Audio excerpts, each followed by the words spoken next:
আজিৰ এই পবিত্ৰ মহল উপস্থিত থকা জ্যেষ্ঠ নাগৰিকসকল, বিভিন্ন কৰ্মক্ষেত্ৰত উদগনি আৰু বৰঙণি যোগোৱা বিশিষ্ট ব্যক্তিসকল, ইয়াৰ উপস্থিত থাকিব পৰা ৰাভা যৌথ সংগ্ৰাম সমিতিৰ বিভিন্ন সহযোগী সংগঠনসমূহ, বিশেষকৈ নিখিল ছাত্ৰ নিখিল পৰিষদকে আদি কৰি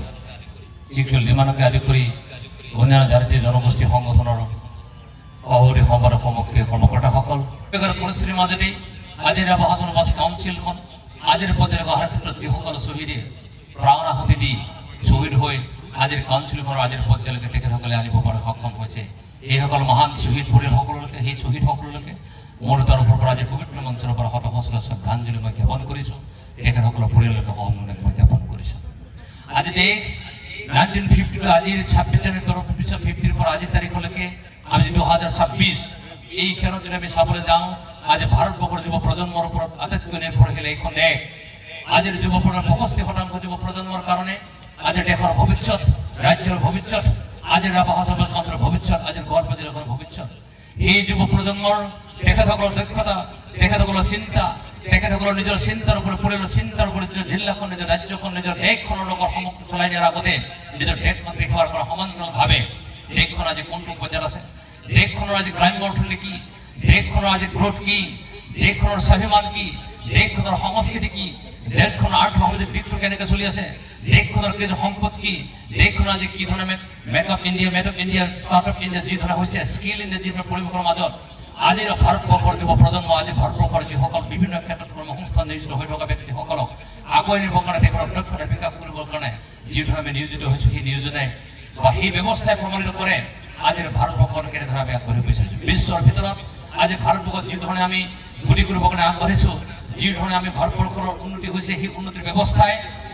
অনাগত দিনসমূহত 2047 চনৰ ভিতৰত ভাৰতবৰ্ষৰ বিশ্বৰ সৰ্বত্ৰ যি বৃহৎ অৰ্থনৈতিক দেশ হিচাপে পৰিণত হ'বৰ কাৰণে যি সংকল্প, সেই একেই সংকল্প আমি অসমৰ ৰাইজসকলে ল'ব লাগিব, সেই একেই সংকল্প ৰাভা হাছনবাসীয়ে ল'ব লাগিব, সেই একেই সংকল্প গোৱালপাৰাবাসীয়ে ল'ব লাগিব, সেই একেই সংকল্প আজি ইয়াত জড়িত হৈ থকা দুৰ্নবাসীৰ জমি নিশ্চয়কৈ ল'ব লাগিব। সাংবাদিক বন্ধু বান্ধৱীসকল, বিভিন্ন সাংস্কৃতিক দলৰ দলপতি প্ৰৱৰ্তী তেখেতৰ কৰ্মকৰ্তাসকল আৰু বিভিন্ন বিদ্যালয় ইয়াৰ অংশগ্ৰহণ কৰিবলৈ কণ কণৰ ছাত্ৰ ছাত্ৰীসকল তথা সমগ্ৰ ৰাইজ, আপোনালোকৰ সকলোলৈকে আজি ভাৰতবৰ্ষৰ এই মহান পবিত্ৰখনৰ পৰা তেওঁলোকৰ এই মহান চেক্ৰিফাইচ বলিদানৰ কাৰণে ভাৰতীয় হিচাপে আজি স্বীকৃতি প্ৰাপ্তি, আৰু এই স্বীকৃতি প্ৰাপ্তিৰ ফলশ্ৰুতিত দেশে আজি এই কেৱল দশক ধৰি যি ধৰণে আজি স্বাধীনভাৱে মুক্তভাৱে কৰি আহিছে, সেই ক্ষণত আমি সোঁৱৰিব লাগিব সেই সকলো ব্যক্তিক, যদি 1950 সেই আজিৰ তাৰিখত সকলো ক্ষেত্ৰত কৰ্মসূচী ইতিবাদী আদি কৰি ক্ৰিয়াকলাপ কৰি তাৰ সামাজিক ৰাজনৈতিক অৰ্থ সামাজিক দিশসমূহক আগবাঢ়িবৰ কাৰণে যি ধৰণে আমি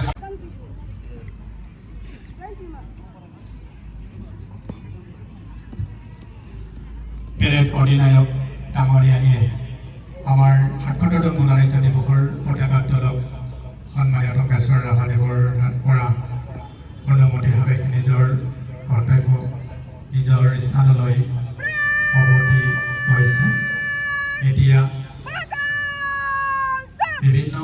শিক্ষানুষ্ঠান ছাত্ৰ ছাত্ৰী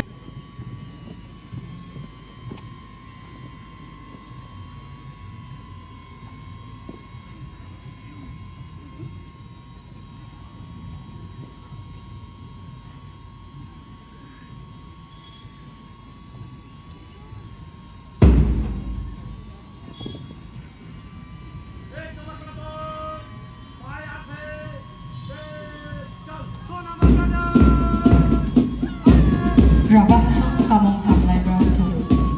Sa taturta hasilundra santarni. Berga Drundam ni Parade Group Nirmala High School Damra Dudnoi High School Dudnoi Girls Higher Secondary School St. Peter's St. Joseph Higher Secondary School Dudnoi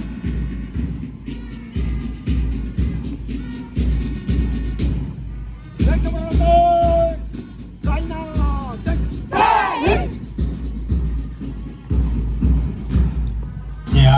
আপোনালোকৰ সন্মুখত আমাৰ বিভিন্ন অনুষ্ঠানৰ ছাত্ৰ ছাত্ৰীসকলে কুচকাৱাজ প্ৰদৰ্শন কৰি আছে আমাৰ এই কুচকাৱাজ প্ৰদৰ্শনীত অংশগ্ৰহণ কৰিছে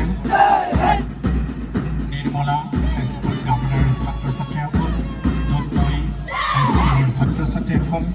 দুধনৈ গাৰ্লছ হায়াৰ ছেকেণ্ডাৰী স্কুলৰ ছাত্ৰ ছাত্ৰীসকল চেণ্ট পিটাৰ নেশ্যনেল একাডেমী বাক্ৰাগতি দুধনৈৰ ছাত্ৰ ছাত্ৰীসকল জৱাহৰ নৱোদয় বিদ্যালয়